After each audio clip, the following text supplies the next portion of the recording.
السلام علیکم ورحمۃ اللہ وبرکاتہ. الحمد للہ رب العالمین والعاقبۃ للمتقین والصلاۃ والسلام علی رسولہ الکریم. محترم حضرات، آج جمعہ ہے اور سوالات بہت آئے ہوئے ہیں. بہرحال میں کوشش کروں گا کہ نپٹاؤں، اور جو نہیں ہو پائیں گے انشاءاللہ پھر زندگی ریتوں پر بات کریں گے. سوال آیا ہوا ہے کہ مولانا صاحب تعویذ کی شرعی حیثیت کیا ہے.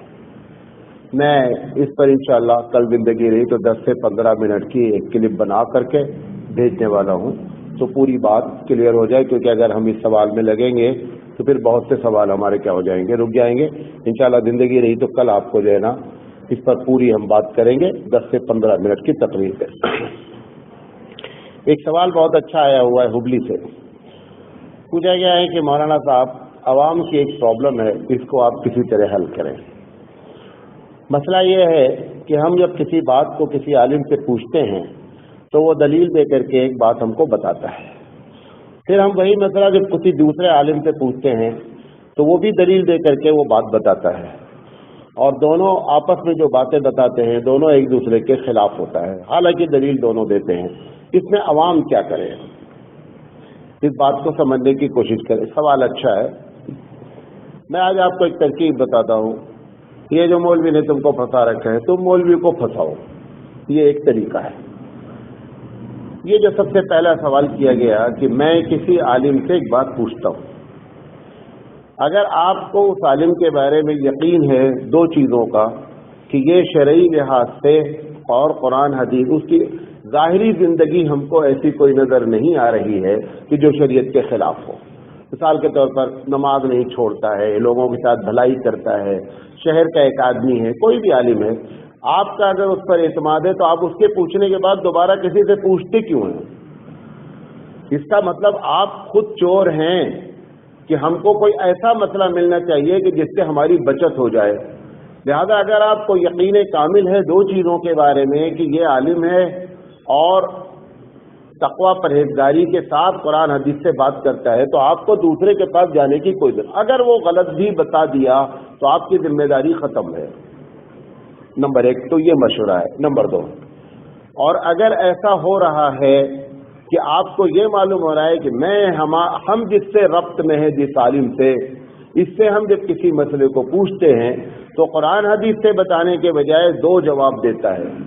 پہلا جواب یہ دیتا ہے کہ اس کام کے کرنے میں حرج کیا ہے. یہ جواب جب دے تو پبلک کو سمجھ لینا چاہیے کہ یہ عالم کے پاس دلیل قرآن حدیث سے موجود نہیں ہے. اور اگر دوسرا جواب وہ یہ دے کہ کیا اتنے لوگ ہمارے بڑے لوگ کر رہے ہیں، کیا وہ بیوقوف ہے، اگر یہ سارے جواب دیتے ہیں جس کا مطلب ان کے پاس قرآن حدیث نہیں ہے، آپ کو ہوشیار ہو جانا چاہیے.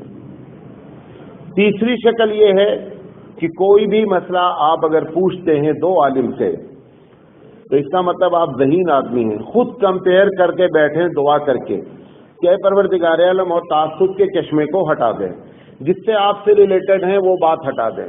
دونوں عالم کی بات کو سامنے رکھیں اور دونوں عالم کے تقوی کو سامنے رکھیں.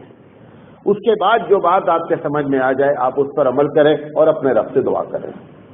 سیدھی سی بات ہے. تو یہ مشورہ ہے. پوچھا گیا مولانا صاحب یو کے سے سوال آیا ہوا ہے کہ مولانا صاحب ٹائی لگا کر نماز پڑھنے کا کیا حکم ہے. پہلا سوال ہے. 4 سوال ان کے آئے ہوئے ہیں. پہلا سوال، ٹائی لگا کر کے نماز پڑھنا جائز ہے؟ اچھا نہیں. جن وجہ سے ٹائی کے بارے میں ناجائز فتویٰ کسی زمانے میں دیا جاتا رہا، ہمیشہ یہ کہا جاتا رہا کہ یہ صلیب کا نشان ہے. اگر یہ آج بھی ثابت ہو جائے کہ یہ صلیب کا نشان ہے تو پھر ٹائی لگا کر نماز نہیں پڑھی جا سکتی. لیکن اس نے کبھی بھی آج تک یہ بات، بعض لوگ کہتے ہیں ہٹلر پہلا آدمی ہے جس نے ٹائی شروع کیا، واللہ عالم. بعض لوگ کہتے ہیں کہ بٹن کو چھپانے کے لیے ٹائی لگائی جاتی ہے. دوسری رائے. تیسری رائے یہ ہے کہ جن علاقوں میں شروع کیا وہاں پر اتنی زیادہ ٹھنڈک ہوتی تھی کہ وہ چاہتے ہیں کہ گلا ان کا بند رہے. یہ 3 الگ الگ رائے ہے. اور چوتھی رائے یہ ہے کہ یہ عیسیٰ علیہ السلام کے اس کراس کا جو کرسچن ہے نشان ہے. تو کسی پر اتفاق نہیں ہے. لہذا یہ کہنا کہ ٹائی لگا کر نماز نہیں ہوتی، نماز ہو جائے گی، بہتر نہیں ہے. نمبر 2، سوال آیا ہوا ہے، انہی کا سوال ہے کہ مولانا صاحب جوڑا باندھ کر عورتیں نماز پڑھتی ہیں، جوڑا سمجھتے ہیں، بال کو پیچھے گھما لیتی ہیں اور اونٹ کے کوہان کی طرح وہ نکل آتا ہے۔ 3 طریقے کے جوڑے بنتے ہیں، پہلے سمجھ لیں۔ ایک جوڑا ایسا ہوتا ہے جو سر پہ رکھا جاتا ہے، یہاں سے بال سارا لپیٹ کر کے یہاں باندھ کر کے، اور پھر اس کو الگ الگ ڈیزائن ہوتی ہے، اس پر ایک سے ایک ماسٹر ہوتی ہیں جو یہ کام کرتی ہیں۔ صراحتاً حدیث میں منع ہے۔ اللہ کے رسول صلی اللہ علیہ وسلم نے فرمایا کہ لعنت ہے ان عورتوں پر جو اونٹ کے کوہان کی طریقے سے اپنے سروں پر جوڑا باندھتی ہیں۔ تو یہ جو اوپر باندھا جاتا ہے یہ نمبر 1 ہے، یہ قطعی جائز نہیں ہے۔ نمبر 2، ایک ہوتا ہے جو گردن سے ایک دم چپکا ہوا ہوتا ہے لیکن پھر بھی پیچھے اٹھا ہوا ہوتا ہے، چونکہ اس دوسری حدیث میں صرف جوڑا کا ذکر کیا گیا ہے، لہذا وہ باندھ کر کے بھی نماز پڑھنا مکروہ ہے۔ اور تیسرا جوڑا وہ ہوتا ہے جو آخر میں لا کر کے وہ چھوٹا سا باندھ دیتے ہیں، اس میں کوئی کراہیت نہیں ہے۔ تو یہ دونوں طریقے کے جو جوڑے پہن کر عورتیں کرتی ہیں اس میں نماز مکروہ ہو جاتی ہے۔ ان کا تیسرا سوال آیا ہوا ہے کہ مولانا صاحب کبھی کبھی ہم لوگ سردیوں کے زمانے میں مفلر یہ چادر گلے میں لٹکا لیتے ہیں۔ مفلر جانتے ہیں؟ سردیوں میں استعمال ہوتا ہے۔ ایک آدمی نے گلے میں ایسے لٹکا لیا ہے، اگر اس نے باندھ رکھا تو کوئی مسئلہ نہیں، اگر ایسے لٹکا لیا جب وہ رکوع کرتا ہے، چاہے مفلر ہو یا رومال ہو یا شال ہو یا چادر ہو، جو چیز ہے آپ کے رکوع کرنے کے ساتھ آپ کے ساتھ وہ آگے لٹکی ہوئی ہے، حدیث میں صراحتاً منع ہے کہ نماز ایسی حالت میں نہ پڑھ جائے، اس کو سدل کہتے ہیں کہ ایسی چیز کو لٹکا کر کے نماز نہیں پڑھنا چاہیے، زیادہ نماز مکروہ ہوتی ہے، اس کا خاص خیال رکھنا چاہیے۔ چوتھا سوال آیا ہوا ہے یہیں یو کے سے کہ مولانا صاحب یہ سینٹ لگا کر نماز پڑھنے کا مسئلہ کیا ہے؟ سینٹ معلوم ہے؟ سینٹ کیسے ایجاد ہوا ہے اس کے بارے میں تھوڑا بتا دیتے آپ۔ ڈفرینٹ ٹائپ کے سینٹ ہوتے ہیں، باڈی اسپرے ہوتا ہے، ہیئر اسپرے ہوتا ہے، فاکس اسپرے ہوتا ہے، اور کیا کہتے ہیں مطلب الگ الگ طریقے کے اسپرے ہوتے ہیں۔ یہ جو یورپ کے لوگ ہوتے ہیں یہ پانی ٹچ نہیں کر سکتے سردیوں میں، اتنی ٹھنڈک ہوتی ہے، یہ اپنی بدبو بھگانے کا سارا انتظام ہے۔ ہم ان کو بہت اسمارٹ جانتے ہیں، وہ سر نہیں دھو سکتے لہٰذا انہوں نے ہیئر اسپرے بنا لیا باڈ، کیونکہ آپ کو معلوم ہے ایک مرتبہ ہفتے میں بمشکل تمام نہاتے ہیں سردیوں میں، ورنہ ایسے چلتا رہتا ہے۔ یہ جو آپ کی جینس نکلی یہ بھی انہوں نے ہی نکالی، وہ اتنی اس میں تو 1-8 کلو اگر ادھر ادھر کوئی چیز لگ جائے گی پتہ ہی نہیں چلے گی وہ۔ اور آپ کو معلوم ہے ایک جینس ایسی بھی چلتی ہے جو پتھر سے دھلی جاتی ہے، پانی نہیں لگایا جاتا، پتھر رگڑتے ہیں اس کے اوپر اور چھاڑ دیتے ہیں، گردہ نکل جاتا ہے، جینس ہلکی ہو جاتی ہے۔ یہ سب ان کی ترکیبیں ہیں۔ انہوں نے اب کیوں یورپ میں اور ہندوستان میں اور ایشیا میں فرق کیا ہوتا ہے؟ یورپ اپنی تہذیب اور اپنے کلچر کو ڈیولپ کرتا ہے اپنی ضرورت کے مطابق، ہندوستان کے لوگ نقل کر کے ڈیولپ کرتے ہیں، نہیں جانتے اس سے فائدہ ہے ہمارا نقصان ہے، دیکھا دیکھی چولہا پھونکی والی بات ہے، انہوں نے کیا ہم بھی کریں گے۔ تو یہ جو اسپرے ہیں ان کی سب کی وجہ یہ ہے یہ گندوڑے لوگ ہیں، لہذا وہ اسپرے انہوں نے ایجاد کر دیا۔ ٹھیک ہے، یہ آپ کے یہاں جو اس علاقے میں 4 علاقے میں تمل ناڈو، اس کو بھی سنا دیتے ہیں ورنہ آپ کہیں گے کہ ہم کو نہیں بتایا، تمل ناڈو، آندھرا، کیرلا وغیرہ میں جو عورتیں پھول لگاتی ہیں سر میں، اس کی بھی وجہ یہی ہے کیونکہ یہ مزاج پورا خطہ جو ہے وہ مزاج سرد ہے، گرم پانی سے گرمی بھی نہانا ہے، تو اگر نہائیں گی نا تو کندھے سے نہائیں گی، سر نہیں دھلیں گی، وہ سر کی بدبو ہٹانے کے لیے انہوں نے پھول کا انتظام کر رکھا ہے۔ بات خوبصورتی سے بھی کرتی ہوگی، میں نہیں کہہ رہا ہوں، لیکن ایک وجہ اس کی اصل یہاں کا ہے، اب وہ اور بھی چیزیں اس میں شامل ہو گئی، لیکن بنیادی طور پہ وہ یہاں سے بات شروع ہوئی ہے۔ ٹھیک ہے، اگر آپ کی بیوی لگاتی ہے تو دوسری وجہ سے ہوگی، بہرحال مجھے جو تجربہ وہ میں نے بتایا۔ تو ایسی شکل میں یہ جو مولانا نے سوال کیا ہے سینٹ لگانے کا، سینٹ لگا کر کے نماز پڑھنے میں کوئی حرج نہیں ہے۔ نوٹ کر لیں وجہ، سینٹ کے اندر جو الکوہل ہوتا ہے، الکوہل کے کیمسٹری کے ٹیچر سے بات کیا میں نے، انہوں نے کہا سر ڈفرینٹ ٹائپ کے الکوہل ہوتے ہیں، وہ الکوہل جو نشہ کرتا ہے وہ اس میں ملایا ہی نہیں جاتا ہے، زیادہ یہ الکوہل اس کا نام ہے لیکن اس کے اندر نشہ نہیں ہے۔ اگر یہ بات ہے تو خالد سیف اللہ رحمانی صاحب کی بھی یہی رائے ہے کہ اگر اس کے اندر جو ہے وہ الکوہل ہے جو نشہ نہیں لاتا ہے تو پھر ایسی شکل میں اس کے استعمال کرنے پہ نماز پہ کوئی فرق نہیں پڑتا ہے۔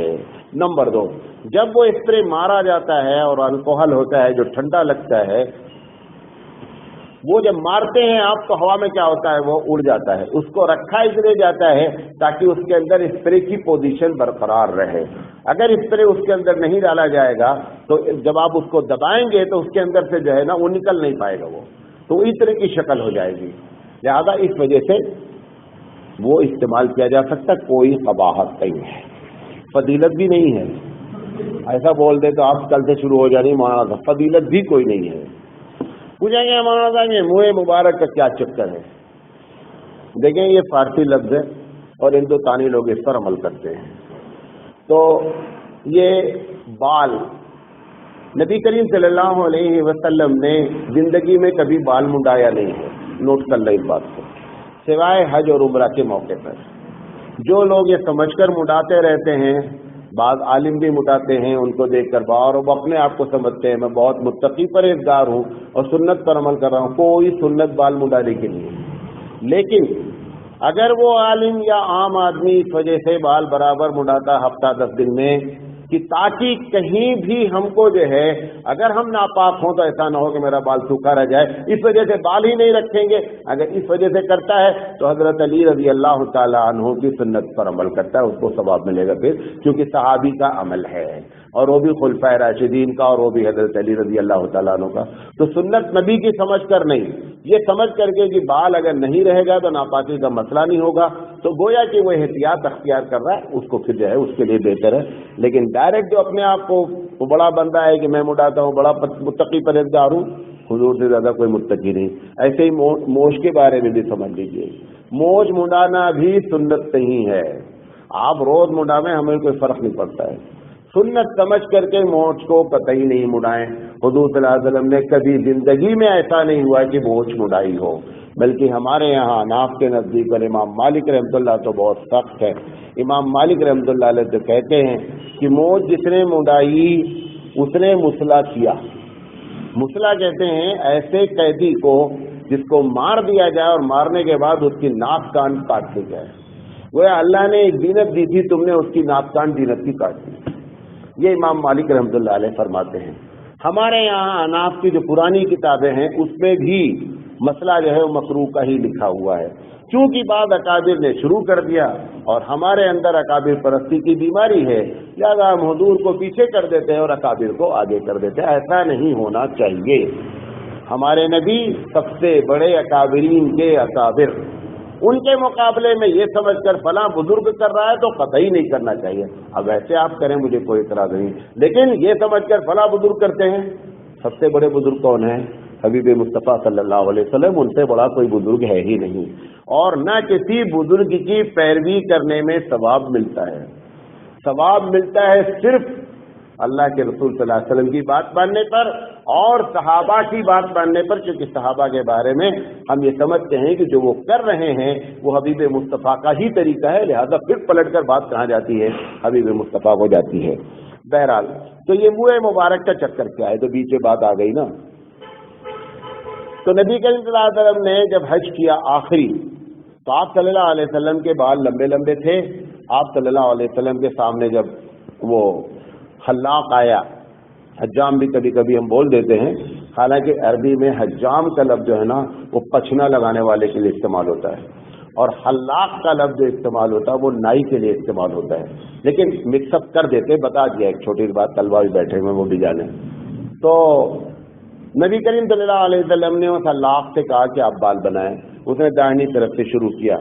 جیسے ہی بال آپ کا مونڈا آپ نے لٹ پکڑی اور داہنی طرف جو صحابی موجود تھے ان کے حوالے کر دیا۔ یہ بخاری کی روایت ہے۔ اس سے اندازہ یہ ہوا کہ کوئی بال بھی گرا نہیں، سارے بال جو صحابہ موجود تھے انہوں نے لے لیا برکتن۔ اب جب بعد کے لوگوں کو بات معلوم ہوئی کہ صاحب کہ بال بٹ گیا ہے برکتن، تو جو وہاں موجود تھے ان سے لوگوں نے کیا کیا، اب بال ایک دو تو لاکھوں بال ہیں، تو اس کے بعد تمام صحابہ کو جس کے جتنا ہاتھ لگا، کسی کے 4 5 10 15 انہوں نے لے ڈالا۔ ایسا بھی نہیں کہ سب کو ملا، بہرحال تقسیم ہوا اور بطور تبرک اور برکت کے تقسیم ہوا۔ وہاں سے یہ بال پھر ہندوستان یا دنیا کے کسی کونے میں سند کے ساتھ پہنچا. جس کے پاس سند کے ساتھ موجود ہے وہ بہت متبرک بال ہے، اور جس کے پاس نہیں ہے وہ کمانے کا ایک دھندا ہے، بقیہ کچھ نہیں ہے. ہندوستان میں جو سند کے ساتھ موجود ہے وہ حضرت بل والا جو بال ہے کشمیر میں، اس پہ سند صحیح موجود ہے. یہ بقیہ تمہارے یہاں جو موجود ہے نا، بس ایسے ہی ہے. 6 یا 7 پیڑھی تک جاتا ہے، جاتی اس بال کے سند، اس کے بعد یہ پتہ نہیں بال کہاں سے آیا ہے، معلوم بھی نہیں. جس کو آپ اتنا شوق سے دیکھتے ہیں جا کر کے، راتوں میں عورتوں کا پورا میلہ ہوتا ہے. 12 ربیع الاول کو دن میں مرد میلہ کرتے ہیں، رات میں عورتیں میلہ کرتی ہیں آپ کے شہر میں، اور وہ صرف بال دیکھا جاتا ہے جس کی کوئی شرعی حیثیت نہیں ہے. دیکھنا یہ سمجھ کر کہ نبی کا بال ہے وہ نہیں ہے، کچھ بھی نہیں ہے، اور حقیقت میں اگر نبی کا بال ہے تو سر آنکھوں پر ہے. تو یہ نہیں کہہ سکتے کہ نہیں نبی کے بال کی کوئی حیثیت نہیں، وہ تبرک ہے. مسلم شریف کی روایت کا بخاری کی روایت کا نقل کرتا ہوں. ایک صاحب بیمار ہو گئے، غور سے سنیے گا. تو یہ حضرت عائشہ کا بھی عمل ہے اور حضرت ام سلمہ کا بھی. ایک روایت بخاری کی ہے، ایک روایت مسلم شریف کی ہے کہ ان کے پاس ایک بیمار آیا تو انہوں نے کہا کہ ٹھیک ہے میں تم کو پانی دیتی ہوں اور وہ پانی تم پی لو.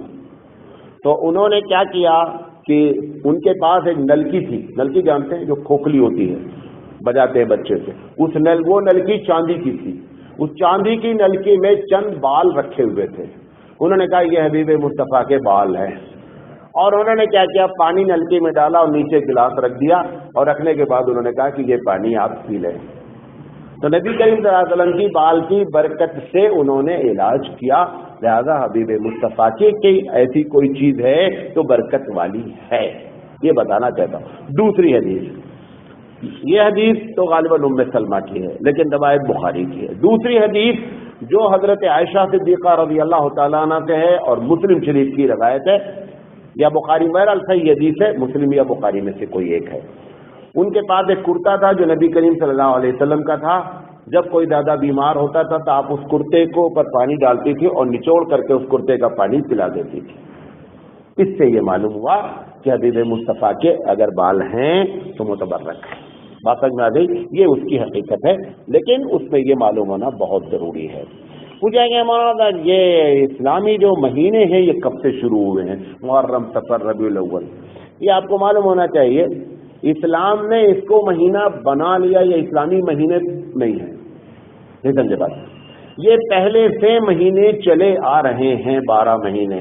قرآن میں تو صراحتاً اس پر نص موجود ہے کہ ان اللہ اتنا 12 شہرا، کہ اللہ کے نزدیک 12 مہینے فرام بگننگ ہے. یوم خلق السماوات والارض، جس دن سے اس نے دنیا کو پیدا کیا، آسمان نبی، اس دن سے یہ 12 مہینے چلے آ رہے ہیں. یہ جو نام ہمارے پاس موجود ہیں یہ نام بھی قریش میں پہلے سے چلے آ رہے تھے. ایگزیکٹ نہیں معلوم ہو پایا کہ یہ نام کہاں سے شروع ہوئے، لیکن یہ اسلامی مہینہ اس لیے ہو گیا کہ حبیب مصطفیٰ نے اس پر سیل مار دی.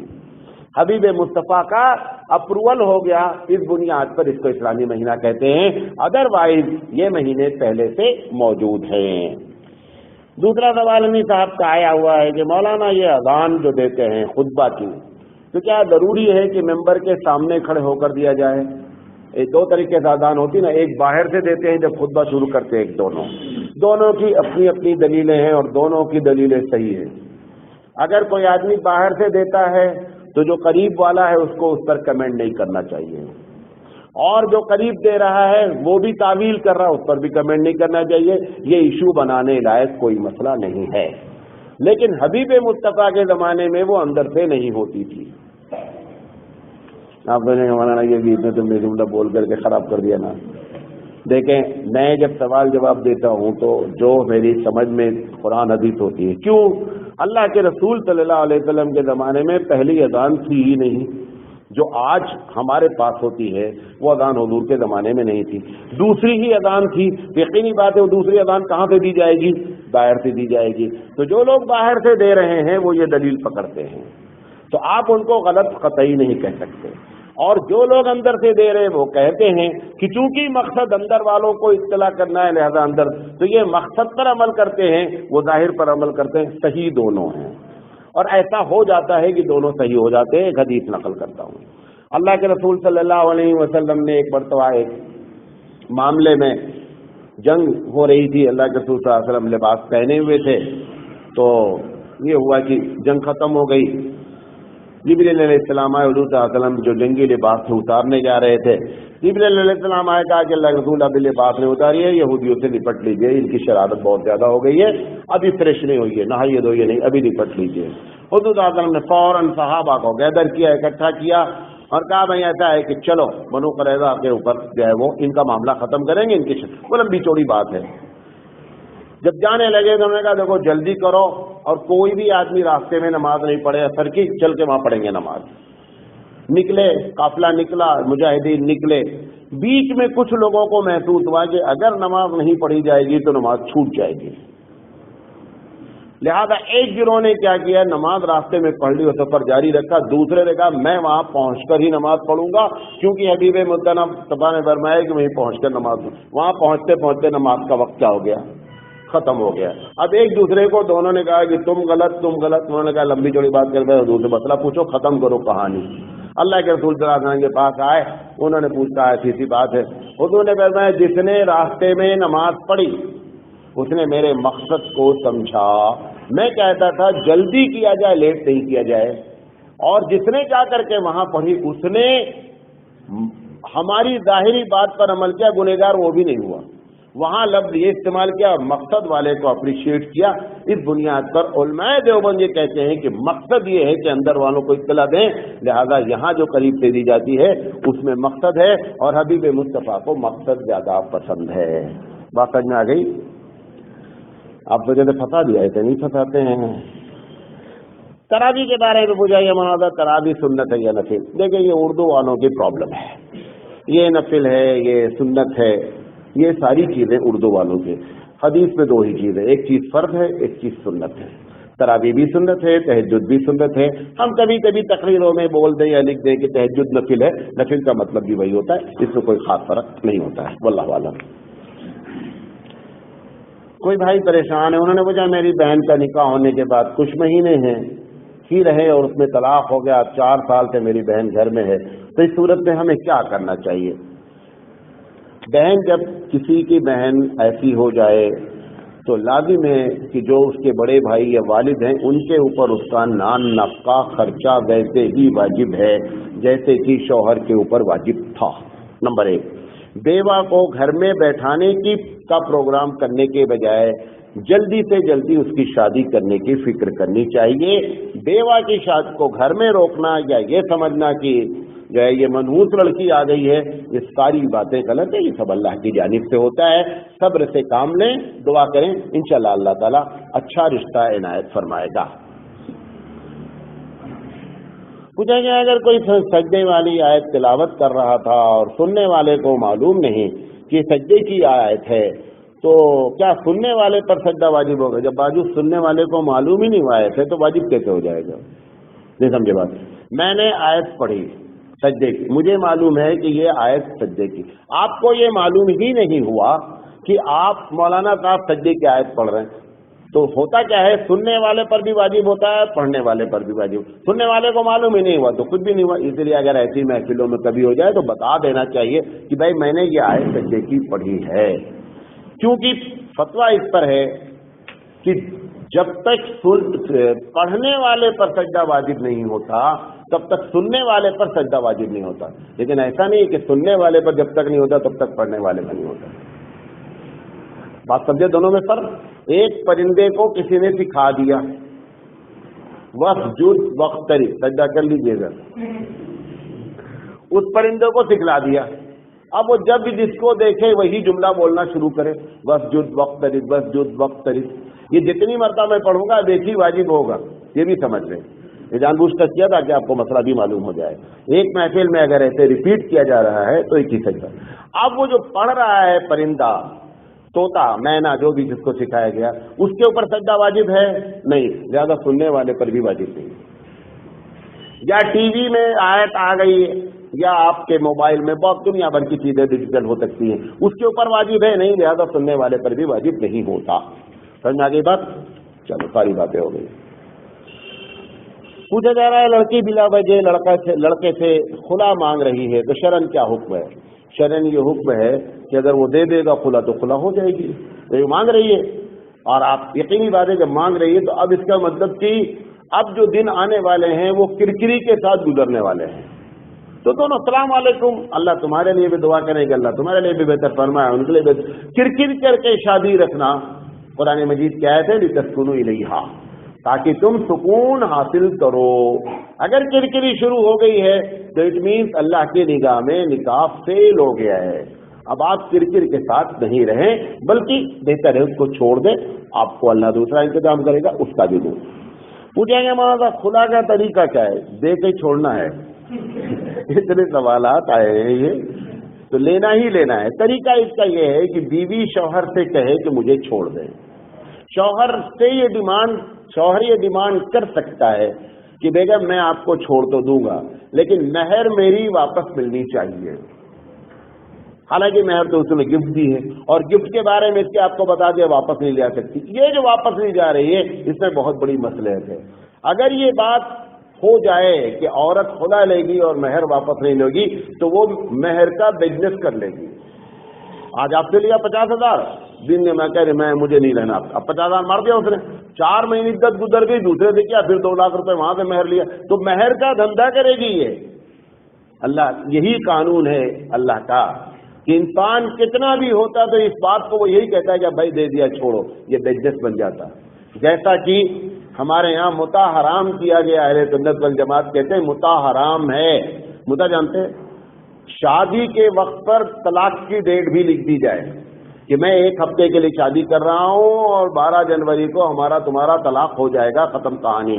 اس کو کہتے ہیں متا. وقت متعین ہے باقاعدہ. آپ کو معلوم ہے جن شہروں میں جن ملکوں میں یہ جائز ہے، ایران میں عورتوں نے بزنس بنا لیا، دھندا بنا لیا. لوگ باہر سے آتے ہیں، ان سے جا کر باقاعدہ آفس بورڈ لگا ہوا ہے، دفتروں متا باقاعدہ بورڈ لگا ہے، وہاں جا کر کے لوگ جاتے ہیں، بولتے ہیں میں 5 دن کے لیے 10 دن کے 5 دن کے 10 دن کی بیوی مل جاتی ہے، چلتا ہے. اس لیے ایسی چیزیں جو ہے نا وہ شریعت بہت سمجھ کر تو وہ مہر کا مطالبہ کر سکتا ہے اور اس کو کرنے پر دینا لازم ہے. ہاں وہ چھوڑ دے شوہر وہ الگ بات ہے. تو یہ 2 چیز ہو جائے گی.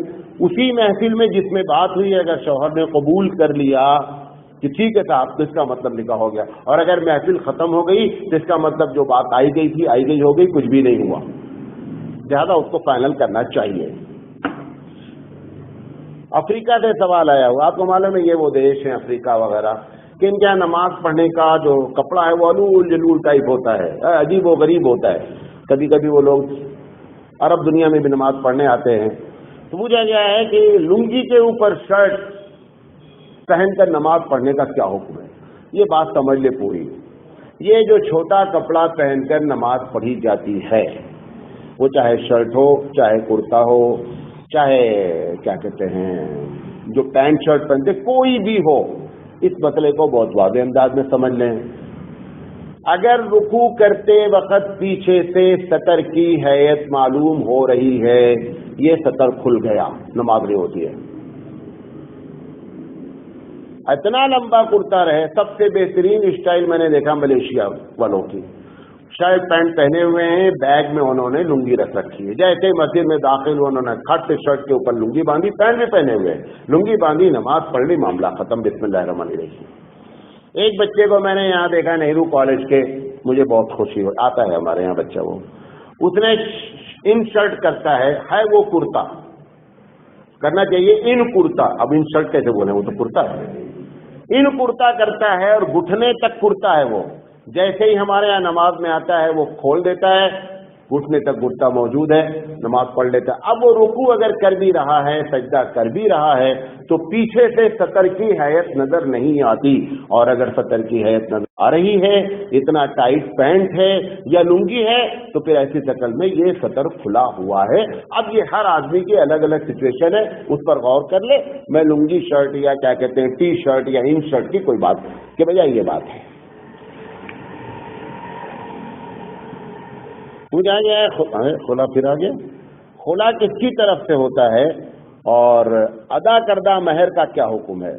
خلا جو ہے وہ لڑکی مطالبہ کرتی ہے اور اس پر لڑکا راضی ہوتا ہے اور مہر کا مطالبہ شوہر کرتا ہے. پوچھا گیا مولانا طلاق اور خلا میں فرق کیا ہے؟ طلاق میں لڑکے کا مکمل اختیار رہتا ہے، مہر ادا کرنا اور عدت کی مدت کا خرچہ دینا ہوتا ہے. خلا مہر معاف کر دے اور لڑکی کی جانب سے ہوتا ہے. اگر خلا دیا ہے تو یہ بھی ایک فتویٰ ہے کہ اگر وہ دوبارہ پھر پلٹنا چاہے تو پلٹ سکتی ہے. ہاں مولانا صاحب صحیح کہہ رہا ہوں بغیر حلالہ کے؟ ہاں مصدق ہو گئی بات. اچھا یہ ایک مسئلہ بڑا اسمارٹ آیا ہوا سنیے لوگ. پوچھا گیا مولانا صاحب میں نے ایک صاحب کو قرض دیا ہے، میں نے بار بار ان سے مانگا ہے، وہ قرض نہیں دے پا رہے ہیں، پریشان ہوں گے بیچارے، تو اب میں زکوٰۃ کی نیت کر لوں تو چلتا ہے کیا؟ قطعی نہیں چلتا ہے. دے چکے ہیں، اس کو ہاتھ میں جا چکا ہے پیسہ، اب ڈوبتے وقت کس کو ڈبو دینا ہے؟ اللہ کا پیسہ ڈبو دینا ہے. ایسا نہیں کر سکتے بھائی. اس میں ایک شکل ایسی ہو سکتی ہے جو بعض لوگ کرتے ہیں. ابھی دیوبند میں ہم تھے تو یہ شکل پیش آئی تھی، وہ بتا دیتا ہوں آپ کو کہ وہ آدمی کہتا ہے جس کا پیسہ ڈوبا ہوا ہے، وہ چاہ رہا میرا پیسہ واپس آ جائے، قرضہ دے رکھا ہے لیکن یہ صاحب نصاب بھی ہے، تو کہتا ہے کہ میں زکوٰۃ تم کو دے دیتا ہوں کیونکہ اس وقت تم صاحب نصاب نہیں ہو، تمہارے پر قرض ہے، یہ میرا پیسہ لے لو اور اس سے ہمارا قرضہ ادا کر دو، تو ان کی زکوٰۃ بھی ادا ہو جائے گی اور ان کا قرضہ بھی ادا ہو جائے گا. ایسا کیا جا سکتا ہے مجبوری کے درجے میں، تو دونوں کا معاملہ حل ہو جائے گا، اس کی طرف سے قرضہ بھی ادا ہو جائے گا اور ان کی کیا ہو جائے گی؟ زکوٰۃ بھی ہو جائے گی. پوچھا گیا مولانا صاحب رفع الدین کا مسئلہ کیا ہے؟ رفع الدین کا کوئی مسئلہ نہیں ہے، الگ الگ حدیثیں ہیں، جس کے نزدیک جو حدیث صحیح ہے اس پر وہ عمل کر رہا ہے. نہ کسی کے نزدیک فرض ہے نہ واجب ہے، نہ کرنے سے صرف ایک ہی مسئلہ ہے. ایک کا کہنا ہے کرنا افضل ہے، دوسرا کا کرنا ہے کہ نہیں کرنا افضل ہے. بلکہ اس میں کچھ نہیں ہے، لہذا جو کر رہا ہے وہ بھی ٹھیک کر رہا ہے، جو نہیں کر رہا ہے وہ بھی ٹھیک کر رہا ہے. یہ کوئی ایشو بنانے کے لائق ایشو ہی نہیں ہے. پوجا مولانا صاحب اے ٹی ایم کے لیے اگر ہم اپنی زمین کرائے پر دے دیں تو کیا دیا جا سکتا ہے؟ بینک کے بارے میں تو یہ ہے کہ نہیں دینا چاہیے، لیکن اے ٹی ایم میں گنجائش رکھی گئی ہے. وجہ کیا ہے کہ اس وقت اے ٹی ایم صرف بینک کا نہیں ہوتا ہے، اس میں آپ بلنگ بھی کر سکتے ہیں، اس کے اندر ریچارج بھی کر سکتے ہیں، بہت سے سسٹم اس کے اندر موجود ہوتے ہیں، لہذا اس میں دوسرے کام بھی ہو سکتے ہیں. اس بنیاد پر وہ اے ٹی ایم کے لیے اپنی جگہ کو کرائے پر دے سکتا ہے، نہ دینا افضل ہے. اچھا قطر سے سوال آیا ہوا ہے کہ مولانا صاحب اگر نماز جنازہ میں اللہ اکبر ہم نے نہیں کہا تو نماز جنازہ کا کیا حکم ہے؟ اگر اللہ اکبر نماز پڑھنے والے نے نہیں کہا، امام صاحب تو کہنا ہی کہنا ہے، اگر پیچھے والے نہیں کہیں گے تو واجب چھوٹ جائے گا، نماز نہیں ہوگی. پہلا اللہ اکبر ہر نماز میں واجب ہے، فرض ہے، تکبیر تحریمہ. نماز جنازہ میں 4 مرتبہ اللہ اکبر کہنا فرض ہے. اگر ایک بھی آپ نہیں کہیں گے تو اس کا مطلب آپ نے فرض چھوڑ دیا، اب آپ کی نماز نہیں ہوئی. آپ کی نماز سے امام کی نماز تک پہلے آپ کی اپنی طور پر گویا آپ نے نماز جنازہ پڑھی ہی نہیں، لہٰذا اللہ اکبر اس میں بہت ضروری ہے. دوسرا سوال اسی سے متعلق پر تقریر بھی کی میں نے، یہ نماز جنازہ میں مولانا لوگ آسمان کی طرف دیکھتے ہیں، اس کی شرعی حیثیت کیا ہے؟ یہ کچھ بھی نہیں ہے، یہ لوگوں نے اپنی طرف سے بنا رکھا ہے اور یہ دیوبندی بریلوی کوئی مسئلہ بھی نہیں ہے، سب کے نزدیک اس کی کوئی حیثیت نہیں ہے. اللہ کے رسول صلی اللہ علیہ وسلم نے فرمایا کہ جو لوگ نماز میں آسمان کی طرف، ہر نماز میں آسمان کی طرف جان بوجھ کر اٹھا کے دیکھتے ہیں، اللہ کہتا ہے میرا دل چاہتا ہے کہ ان کی نگاہیں ہم ان کی آنکھیں نکال لیں. لہٰذا بہت سخت وعید ہے، اس سے بچنا چاہیے. پوچھا گیا مولانا صاحب فرانس سے سوال آیا ہوا ہے اور بامبے سے بھی آیا ہوا ہے، 2 جگہ سے آیا ہوا ہے. پوچھا گیا مولانا صاحب ایک مسلمان آدمی کیلنڈر دیکھتا ہے جس میں دیوی دیوتاؤں کی تصویریں بھی ہیں، مکے کی تصویر بھی ہے، الگ الگ جو ہوتا ہے پورا بنڈل رکھے ہوا. تو مولانا نذیر صاحب قاسمی دامت برکاتہم کا فتویٰ اس میں یہ ہے کہ وہ تصویر نہیں بیچ رہا ہے، مطلب اس کا ارادہ جو ہے نا کیلنڈر بیچنے کا ہے، اس میں تصویر بنی ہے، لہذا وہ کیلنڈر سمجھ کر بیچ رہا ہے. اگر ایسی تصویر ہے تو بیچی جا سکتی ہے، واللہ اعلم بالصواب. پوچھا گیا مولانا صاحب تقدیر پر ایمان لانے کا کیا مطلب ہے؟ تقدیر پر ایمان لانے کا 3 مطلب ہے. جو کچھ ہوا ہے صحیح ہوا ہے، جو ہو رہا ہے صحیح ہو رہا ہے، جو ہوگا وہ صحیح ہوگا. یہ تین باتیں اگر آپ نے مان لیا اس کا مطلب آپ کی تقدیر پکی ہے، آپ کا عقیدہ صحیح ہے. پوچھا گیا مولانا صاحب جہاں نماز جنازہ کے شرائط نہیں پائے جاتے ہیں لیکن نماز جنازہ وہاں پڑھی جا رہی ہے تو کیا کیا جائے؟ ایسی جگہ پر فتنہ پھیلے گا.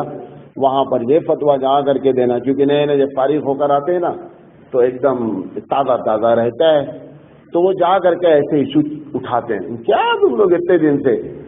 ایسا نہیں کریں، فتنہ نہیں پھیلائیں، اور جہاں پر ہو رہا ہے اس کو ہونے دیں. یہ ضرور کر سکتے ہیں کہ کہیں ہونے جا رہا ہو تو ان کو صحیح بات جا کر بتا دیں، شروع نہ ہونے دیں. پوچھا کہ مولانا صاحب کسی نے بیوی کے وضو کے بعد بیوی کا بوسہ لے لیا تو کیا وضو ٹوٹ گیا؟ یہ تو وضو بہت مبارک ہو گیا، ٹوٹنے کی کیا بات ہے؟ امام شافعی رحمۃ اللہ علیہ کے نزدیک عورت کو چھونے سے وضو ٹوٹ جاتا ہے، ہمارے نزدیک قطعی نہیں ٹوٹتا. لیکن یہ میں نہیں کہہ رہا ہوں وضو کرو اور بوسہ لو، لیکن ٹوٹتا نہیں ہے. امام شافعی رحمۃ اللہ علیہ نے کہا کہ جو بھی چھوا ہے نا اس کا وضو ٹوٹ جاتا ہے. کل آپ کو ایک بات بتائیں، پرسوں میں نے ایک بات بتائی تھی نا کہ انگلی کو چھوتے ہیں تو کم جان محسوس ہوتی، ایڑی کو چھوتے. تو ایک صاحب نے آ کر کے کہا کہ مولانا نہیں، میں نے جب ایڑی کو چھوا تو بھی ویسے محسوس ہوا. کیا جواب ہے؟ میں نے کہا جس چیز پہ چھوا وہ اس پہ تھا اثر، اس نے محسوس کیا. نہیں سمجھے بات؟ اس میں جان ہے بہت زیادہ، ایڑی میں کم ہے. تو ان کا کہنا تھا کہ جیسے میں نے یہاں چھوا تو پٹ سے بتایا کہ چھوا گیا، پھر میں نے ویسے ہی انگلی کو کہاں لگایا، ایڑی میں لگایا تو پٹ سے بتایا. ہم نے کہا وہ ایڑی نے نہیں بتایا، انگلی چھوئی نا ایڑی سے. تو اگر آپ تنکا لگائیں گے ایڑی میں اور تنکا لگائیں گے اس میں، تب آپ کو صحیح ڈفرینس معلوم ہوگا کہ جان کس میں زیادہ ہے. تو امام شافعی رحمۃ اللہ علیہ نے جب یہ فرمایا کہ صاحب امام شافعی کے ماننے آج بھی فتویٰ ان کا ایک عورت کے چھونے سے وضو ٹوٹ جاتا ہے، تو احناف نے ان سے ایک سوال کیا. احناف نے سوال یہ کیا کہ حضرت یہ بتاؤ کہ چھوئے ٹوٹے گا کس کا؟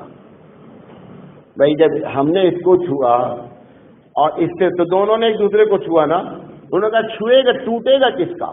بھائی ایک آدمی نے عورت کو چھو لیا، ٹھیک ہے، تو یہ عورت نے مرد کو چھوا یا مرد نے عورت کو چھوا؟ انہوں نے کہا یار یہ، تو انہوں نے کہا جس نے ارادہ کیا چھونے کا، انہوں نے کہا جب دونوں نے بغیر ارادے سے چھو لیا. اب اس میں مزید فتویٰ. انہوں نے کہا اچھا پھر چھوئے تو کس ہاتھ کے کس حصے سے چھوئے؟ انہوں نے کہا کہ یہ حصے سے چھوئے. انہوں نے کہا اگر ایسے چھو گیا تو؟ پھر انہوں نے کہا اچھا یہ بتاؤ کہ اگر کوئی آدمی محرم کو چھو لے، امی کو چھو لے؟ انہوں نے کہا بھائی چھو جاؤ، اتنا تم نے چھونے کا لگا دیا. تو آخر میں نتیجہ اتنا ایکسیپشن نکالا کہ وہ نتیجہ کیا نکل گیا کہ وہ فتویٰ اپنی جگہ رہا، عمل الگ ہو گیا. تو لہٰذا ہمارے عورت کے چھونے سے وضو پہ کوئی فرق نہیں پڑتا ہے، لیکن یہ مطلب نہیں ہے وضو کرنے کے بعد یہ کام کرنا شروع کرو. پوچھا گیا مولانا یہ موبائل میں یا میموری کارڈ میں قرآن کریم ہوتا ہے، اس کا حکم قرآن کا ہے کہ نہیں؟ کئی مرتبہ یہ بات آپ کو بتائی گئی ہے کہ یہ ڈیجیٹل جتنی بھی چیزیں ہیں، میموری کارڈ میں ہوں یا ٹیپ ریکارڈ میں، جتنی بھی چیزیں ڈیجیٹل ہیں، یہ کتابت کے حکم میں نہیں ہیں، لکھی ہوئی نہیں ہے. لہٰذا آپ کے جیب میں موبائل ہے، آپ اس میں قرآن پورا پڑا ہوا ہے، آپ ٹوائلٹ لے کر کے چلے گئے، کوئی فرق نہیں پڑتا ہے، وہ کتابت کے حکم میں ہے ہی نہیں. لہذا اس کو ڈیلیٹ کر دینا، اس کو رکھ لینا، جیب میں رکھ لینا، ساری کیفیت. یا مثال کے طور پر موبائل یہاں رکھا ہوا ہے اور آپ پیر کر کے لیٹے ہوئے ہیں، اب آپ کے دماغ میں آیا کہ موبائل میں قرآن ہے، تو وہ ہے نہیں قرآن اس کے اندر. لیکن اگر کوئی احترام کر لے تو اچھی بات ہے، لیکن یہ ہے کہ اس کا اگر وہ گناہ تو گنہگار نہیں ہوتا ہے. پوچھا گیا مولانا صاحب سمدن سے شادی ہو سکتی ہے کہ نہیں؟ سمدن جانتے ہیں؟ سمدن کا مطلب یہ ہے کہ جیسے میری بیٹی کی ساس، تو میں بیٹی کی ساس سے شادی کر سکتا ہوں کہ نہیں کر سکتا؟ سمدن سے شادی کی جا سکتی، کوئی ایسا مسئلہ نہیں ہے. بنگلہ دیش سے سوال آیا ہوا ہے، نظام اگر نماز میں ذکر میں قنوت نہیں پڑھا گیا تو کیا حکم ہے؟ امام اعظم علیہ الرحمہ کا فتویٰ ہے کہ لازم ہے کہ سجدہ سہو کیا جائے، کیونکہ قنوت کا پڑھنا ان کے نزدیک واجب ہے. یو ایس اے سے سوال آیا ہوا ہے کہ ساڑی پہن کر نماز پڑھنے کا کیا حکم ہے؟ دیکھیں یہ بات یاد رکھیں، یہ جو ہم جیسے لوگ یہ کہہ دیتے ہیں ساڑی پہن، ساڑی سے نماز نہیں ہوتی. ساڑی کا نماز سے کوئی تعلق نہیں. نماز پڑھنے میں شرط شریعت نے رکھی ہے کہ عورت کا بدن ڈھکا ہونا چاہیے. وہ چادر سے ڈھک لے، ساڑی سے ڈھک لے، بورے سے ڈھک لے، جیسے چاہے ویسے ڈھک لے. چہرہ، ہاتھ اور پیر کا نچلا حصہ چھوڑ کر اگر نماز میں سارا حصہ ڈھکا ہوا ہے تو چاہے ساڑی پہن کر جس طریقے سے بھی کرے اس کی نماز ہو جائے گی. اور بہت اچھی شلوار جمپر ٹائٹ پہن کر پڑی پھر نماز نہیں ہوگی. ڈھکنے کے معنی 3 ہوتے ہیں. نمبر 1، وہ چیز ٹرانسپیرنٹ نہیں ہو، چھلکنا نہیں چاہیے. بدن کا کلر کپڑے کے باہر سے نظر آ رہا ہے تو گویا کہ سطر ڈھکا نہیں بلکہ کھلا ہوا ہے، یا کپڑا اتنا ٹائٹ ہے کہ بدن کا اسٹرکچر معلوم ہو رہا ہے جس کا مطلب سطر کھلا ہوا ہے. اور نمبر 3، اگر کہیں سطر ہی کھلا ہے ڈائریکٹ، جیسے بلاؤز بلا وجہ، بلاؤز کے بارے میں آپ کو بتایا تھا کہ بلاؤز لفظ بلا وجہ سے ہے. کیوں؟ اس میں کوئی چیز ایسی ہے ہی نہیں جس نے کوئی کام کیا ہو.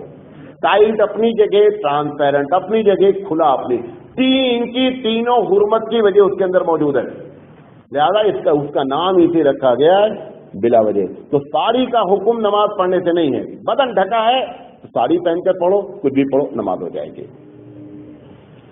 پوچھیں مولانا صاحب، نماز ہم جہاں پڑھتے سامنے گھڑی لگی ہوئی ہے، اور ہم نے کئی مرتبہ، دبئی سے سوال آیا، کئی مرتبہ ایسا ہوا ہے کہ میں نے دیکھا اور دیکھنے کے بعد میں نے محسوس کر لیا کہ 8:40 ہو رہے ہیں. نہیں سمجھے بات؟ گھڑی دیکھا اور گھڑی دیکھنے کے بعد، چاہے جان بوجھ کے دیکھا چاہے انجانے میں دیکھا، دیکھنے کے بعد اس کو لگ گیا کہ ہاں بھائی 8:40 ہو گئے ہیں. تو میری نماز ہوئی یا نہیں ہوئی؟ جب تک زبان سے نہیں بولے گا تب تک نماز ہو جائے گی. دل میں آنے سے نماز پر کوئی فرق نہیں پڑتا ہے. اگر یہ دیکھ کر کے اپنے بدبدایا 8:40 اب نماز گئی، بولا تو نماز گئی. پروناؤنس نہیں ہونا چاہیے. بات سمجھ میں آ گئی؟ جاپان سے سوال آیا ہوا، اچھا سوال کیا ہے. پوچھا مولانا صاحب، ہم لوگ یہاں بھی ہوتا ہے، خیر ہم لوگ کیا سب لوگ، پوچھا گیا ہے کہ ہماری جیب میں بس کا پاس ہوتا ہے، کبھی ریلوے کا پاس ہوتا ہے یا آئی ڈی ہوتا ہے، ان سب پر فوٹو لگا ہوتا ہے، اس کو ہم جیب میں رکھے ہوئے رہتے ہیں. ایسی شکل میں ہم نماز جب پڑھتے ہیں تو اس کا حکم کیا ہے؟ ہمارے یہاں جو فقہ کا پرانا فتویٰ اس پر آپ کو بتا دیتے ہیں. ایک تو یہ ہے کہ ایک بڑا طبقہ ایسی چیزیں پیچھے رکھتا ہے جس میں پرس وغیرہ جو ہے، جب پیچھے رکھ لیا تو آپ نے فوٹو کی بےعزتی کر ڈالی، کوئی مسئلہ ہی نہیں رہا. نہیں سمجھے بات؟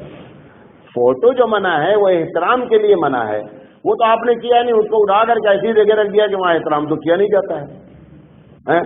ہو سکتا ہے کہ جو پہلا آدمی پینٹ میں پیچھے بنایا ہونا وہ کوئی مسلمان ہو، اس نے جان بوجھ کر کیا کہ اگر تصویر رہنا تو پیچھے رہ جائے، نماز کا مسئلہ نہیں کھڑا ہو. واللہ عالم، ایک آئیڈیا دے رہا ہوں آپ کو. بہرحال یہ جو اگر ایسی تصویریں ہیں جو کورڈ ہیں، کورڈ کئی طریقے سے ہو سکتی ہیں، آپ نے اس کا ایلیمیشن کرا رکھا ہے اس کے اوپر، جس طریقے سے بھی کورڈ ہیں. اور پھر سب سے بڑا کورڈ یہ ہے کہ وہ جیب کے اندر کورڈ ہے. اگر ایسی شکل ہے تو پھر نماز میں کوئی فرق نہیں پڑتا، نماز ہو جاتی ہے. جتنے بھی کارڈ ایسے رکھے ہیں اس سے کوئی فرق نہیں پڑتا ہے. اگر کبھی ایسا ہو جائے جیسے کبھی دکان میں آپ نماز پڑھ رہے ہیں یا کسی گھر میں اور سامنے تصویر رکھی ہوئی ہے تو پھر کراہیت ہے. ایسی شکل میں چاہیے کہ جب آپ نماز پڑھنے لگیں تو کیا کریں، کوئی پردہ ڈال دیں. مولانا صاحب جب کبھی کسی گھر میں جاتے ہیں، پروگرام ہوتا ہے تو اللہ سے تو پردہ ہے نہیں، مولانا صاحب کے لیے کیا کرتے ہیں، وہ ٹی وی کے سامنے بڑا سا ڈال دیتے ہیں، مولانا صاحب آئیں. مولانا صاحب سے ڈرنے کا کیا فائدہ ہے؟ اللہ سے ڈرتا نہیں، مولانا سے ڈرتا ہے. مہاثانی نے اس کا جواب دیا، ایسا لوگ کیوں کرتے، کبھی زندگی نہیں بتائیں گے. پوچھا کہ مولانا صاحب سجدے میں دعا کرنے کا کیا حکم ہے؟ دیکھیں، تینوں امام کے نزدیک تو کوئی مسئلہ ہی نہیں ہے. مطلب ایک آدمی صرف سجدے میں دعا کرتا ہے. 2 طریقے سے بات ہوتی ہے، کیونکہ صراحتاً سیاستہ کی حدیث ہے، ابو داؤد کی حدیث ہے، بخاری کی بھی غالباً حدیث ہے کہ اللہ تعالیٰ سب سے زیادہ دعائیں سجدہ میں قبول کرتا ہے. اب سوال یہ ہے کہ وہ دعا تو ہم کرتے ہی نہیں سجدے میں، تو یہ کیا مطلب اس کا ہوا کہ اللہ سب سے زیادہ، قرآن کی آیت جو میں نے پڑھی آپ سے کہ اللہ بندہ جب سجدہ کرتا ہے تو اپنے رب سے، ترجمہ بتا رہا ہوں، جب آپ سجدہ کرتے ہیں تو اپنے رب سے قریب ہوتے ہیں. اب سجدے کی حالت میں آپ دعا کرتے ہی نہیں، سجدے کی حالت میں آپ کیا کرتے ہیں؟ اللہ کی تعریف کرتے ہیں. تو سجدہ کرتے نہیں تو سجدے کی دعا قبول ہونے کا کیا معنی ہے؟ تو اس کے دو معنی لکھے گئے. نمبر ایک، نفل نماز میں عربی زبان میں کوئی بھی دعا سبحان ربی الاعلیٰ کے علاوہ بھی پڑھی جا سکتی ہے، کوئی مسئلہ ہی نہیں ہے. لیکن اپنی زبان میں آپ نفل نماز میں بھی دعا نہیں مانگ سکتے ہیں. جو بھی ہے اللہم اغفر یا جو بھی آپ نے یاد کر رکھا ہے یا جو بھی آپ کے مسائل ہیں، لیکن عربی زبان میں اگر آپ دعا مانگ رہے ہیں تو نفل نماز میں دعائیں وہ اس کے علاوہ مانگی جا سکتی ہیں سبحان ربی الاعلیٰ کے علاوہ. فرض نماز میں قطعی ہمارے ہاں جائز نہیں ہے. کیوں؟ کوئی حدیث بھی ہمارے پاس ایسی موجود نہیں ہے کہ اللہ کے رسول نے فرض نماز میں کبھی بھی اس قسم کی کوئی دعا مانگی ہو. ایک مسئلہ. دوسرا مسئلہ یہ ہے کہ صرف سجدہ کر کے دعا مانگنے کا کیا حکم ہے؟ تو اس میں جو ہے فتاوی محمودیہ میں یہ لکھا ہوا ہے کہ جائز ہے، لیکن احناف کا مسئلہ اس میں تھوڑا سا اختلاف ہے. تینوں ائمہ کے نزدیک کوئی مسئلہ نہیں ہے، ڈائریکٹ صرف ایک سجدہ کر کے بھی دعا مانگی جا سکتی ہے. واللہ اعلم بالصواب. پوچھیں گے مولانا صاحب ہم نے بعض جگہ دیکھا ہے، بعض جگہ یہ عربوں میں ہوتا ہے، دیکھا ہے کہ مغرب کی اذان کے بعد 2 رکعت نماز نفل پڑھتے ہیں. حالانکہ اذان کے فوراً بعد اقامت ہونی چاہیے، تو اس کی شرعی حیثیت کیا ہے؟ حقیقت یہی ہے کہ اذان مغرب کے بعد تھوڑا سا وقفہ ہونا چاہیے. یہ میں مرکز گیا تھا دلی میں، میں نے دیکھا وہاں باقاعدہ اذان کے بعد کم سے کم 5 منٹ رکے رہے. میں یہاں جہاں ہماری مسجد میں ہماری چلتی ہے، ہم اپنی مسجد میں اس بات کو لگائے ہوئے ہیں کہ اذان ہوتے ہی فوراً جو ہے وہ نہیں. یہ جو روایت نقل کی گئی ہے یہ صحابی کا ایک عمل ہے، اور ایک حدیث نہیں کئی حدیث موجود ہے کہ اللہ کے رسول صلی اللہ علیہ وسلم کے زمانے میں مغرب کی اذان کے بعد 2 رکعت نفل صحابہ نے پڑھی ہے. نبی کریم صلی اللہ علیہ وسلم نے خود پڑھی ہو ایسی حدیث مجھے نہیں معلوم ہے، لیکن صحابہ کا عمل رہا ہے اور اللہ کے رسول صلی اللہ علیہ وسلم کی خاموشی اس پر رہی ہے. اس بنیاد پر یہ معلوم ہوتا ہے کہ تھوڑا سا وقفہ ضرور رہا ہوگا، اس وقفے میں ہی انہوں نے 2 رکعت نفل نماز پڑھی ہوگی. تو 3-4 منٹ کا وقفہ اگر کیا جاتا ہے تو اچھی بات ہے، کرنا چاہیے. 2-3 سوال ختم کرتے ہیں. پوچھیں گے مولانا جو بھکاری گھر کے دروازے پر آ کر کے بھیک مانگتے ہیں ان کو صدقہ دے سکتے ہیں کہ نہیں؟ صدقہ کسی کو دیا جا سکتا ہے، وہ بھکاری ہے یہ کنفرم ہونا چاہیے. پیشہ ور آدمی ہے یا بھکاری ہے، یعنی حقیقت میں فقیر ہے تو آپ دروازے پر آئے یا نہ آئے کوئی فرق نہیں پڑتا. لیکن یہ دروازے پہ جو لوگ آتے ہیں یہ ٹوٹل کیا ہیں؟ یہ پروفیشنل لوگ ہیں. جیسے آپ ایک جاب کرتے ہیں ویسے ان کی کوئی جاب، وہ بھی جاب ہی کر رہے. کیا جاب ہے؟ صبح سے لے کر شام تک مانگنا، یہ جاب ہے. ایک مرتبہ ہم آ رہے تھے یہیں سگنل پہ گوکل روڈ پہ، تو وہ شیشی لے کر کے کھڑی ہے بچی عورت کہ وہ میں نے پہلے دن تو میں نے چھوڑ دیا، دوسرے دن میں کیا کیا دودھ لے کر آ گیا. ہم نے کہا جیسے ہم نے کہا یہ دودھ لے لو.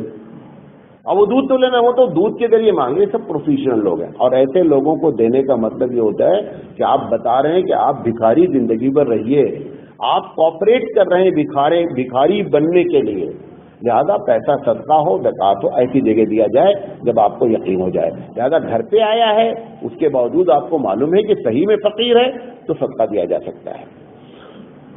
بہت پریکٹیکلی ایک سوال آیا ہوا ہے، روز ہوتا ہے ہم لوگوں کے ساتھ بھی، پوچھا ہے اس نے بڑا کام کیا. کہا مولانا صاحب جب ہم کوئی چیز گھر سے بازار سے خرید کے لاتے ہیں تو ماں یا بیوی پوچھتی ہے کہ کتنے کا لائے. اگر ہم زیادہ بتا دیتے ہیں تو ناراض ہو کے کہتے ہیں کہ تم کیسے تھک جاتے ہو، اور کبھی کبھی بتاتی ہیں کہ بہت سستی ہے لیکن بیکار ہے. تو ایسی جگہ پر جھوٹ بول کر کے معاملے کو برابر کیا جا سکتا کہ نہیں سمجھے بات. جیسے سامان لے کر آئے 2000 کا، اب اگر آ کر تم نے اماں سے کہہ دیا اماں 2000 کیا دیوانے یہ 2000 کا ہے، اب وہاں اماں کیسا ہے 1000، ہاں بیٹا بہت اچھا ہے. تو یہ پوچھ رہے ہیں کہ وہ 2000 کو 1000 بتا سکتے ہیں کہ نہیں. یہ پہلا سوال ہے، اس کا جواب مجھے نہیں معلوم. وہ جو دوسرا والا ہے اگر بیوی والا، اس کو خوش کرنے کے لیے یہ کہا جا سکتا ہے کہ ہاں بھائی یہ 2000 یہ مطلب لائے ہیں، کتنے میں لائے؟ 1000 کا. اچھا لیکن اگر وہ دوسرے دن بولی چلو تمہارے ساتھ ہم بھی چلتے، 1 پیس اور لینا ہے، تب آپ پھنسیں گے. تو پھر اس وقت تھوڑا سا ایڈجسٹ کر لیں گے، لیکن اس وقت ماحول آپ تھوڑا سا کیا کر سکتے ہیں، سنبھال سکتے ہیں. تو بیوی کے ساتھ ایسا کیا جا سکتا ہے، اماں کے ساتھ کرنے کا مسئلہ مجھے نہیں معلوم ہے. پوچھا گیا مولانا صاحب مزی کسے کہتے ہیں، مزی کا حکم کیا ہے؟ یہ مزی ایک قسم کی بیماری ہوتی ہے. حضرت علی رضی اللہ تعالی عنہ کو بھی یہ بیماری تھی. اللہ کے رسول صلی اللہ علیہ وسلم سے انہوں نے مسئلہ پوچھا، آپ نے فرمایا کہ مزی سے آدمی کے اوپر غسل واجب نہیں ہوتا ہے، لہذا وہ کپڑے کو جہاں پہ لگے وہاں دھل لے، اور کیا کرے، اس کا وضو اگر ہے تو وضو ٹوٹ گیا دوبارہ وضو کر لے. پوچھا گیا مولانا صاحب آنکھوں کی حفاظت کیسے کی جائے، کوئی ترکیب بتائیے. اللہ کے رسول صلی اللہ علیہ وسلم نے فرمایا کہ جو لوگ نماز میں سجدے کی جگہ پر نہیں دیکھتے ہیں ان کے اندر یہ بیماری ہونے کے زیادہ چانسز ہیں. لہذا سب سے پہلا مشورہ تو حدیث کی روشنی میں یہ ہے کہ اگر ایسی بیماری ملحق لاحق ہو گئی ہے تو آدمی کو اپنی نماز صحیح کر لینی چاہیے. اگر نماز انشاءاللہ صحیح ہو جائے گی تو یہ بیماری بچ سکتی ہے، نمبر 1. نمبر 2، اگر اس کو احساس ہو رہا ہے کہ میں غلطی کر رہا ہوں، جس وقت اس کو احساس ہو فوراً اپنے آپ کو پلٹا لے، یہ دوسرا طریقہ ہے. اور اگر آپ ڈرائیو نہیں کر رہے ہیں اور چشمہ استعمال کرتے تو چشمہ اتار دیں، پتہ ہی نہیں چلے کہ کالی ہے کہ گوری ہے کیا ہے. لہذا یہ تیسرا سسٹم کیا اختیار کیا جا سکتا ہے. یہ باتیں آپ کے سامنے رکھنی تھی، سوال آئے تھے. واللہ اعلم بالصواب، وآخر دعوانا ان الحمد للہ رب العالمین.